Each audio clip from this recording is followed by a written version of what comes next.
ഭാരത് ജോഡോ ന്യായ് യാത്രയിൽ രാഹുൽ ഗാന്ധി ഓരോ ഘട്ടത്തിലും ബുദ്ധിമുട്ടുകൾ നേരിടുകയാണ്.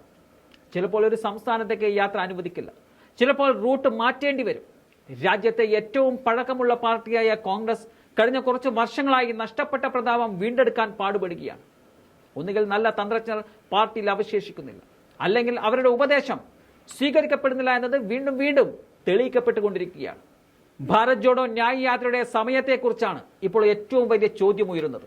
മാർച്ച് പകുതിയോടെ യാത്ര അവസാനിക്കുമ്പോഴേക്കും ഒരുപക്ഷെ രാജ്യത്ത് ലോക്സഭാ തെരഞ്ഞെടുപ്പിന്റെ ഷെഡ്യൂൾ പ്രഖ്യാപിക്കപ്പെടാൻ സാധ്യതയുണ്ട്.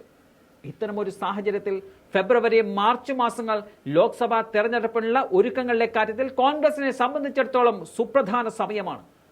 ഇത്തരമൊരു സമയത്ത് പാർട്ടിയുടെ മുഴുവൻ ഊർജവും യാത്ര സംഘടിപ്പിക്കുവാനും അതുമായി ബന്ധപ്പെട്ട വിവാദങ്ങളെ ചെറുക്കാനും മാത്രം വിനിയോഗിച്ചാൽ അതിന് വലിയ വില കോൺഗ്രസ് നൽകേണ്ടി വരും എന്നതിൽ തർക്കമില്ല.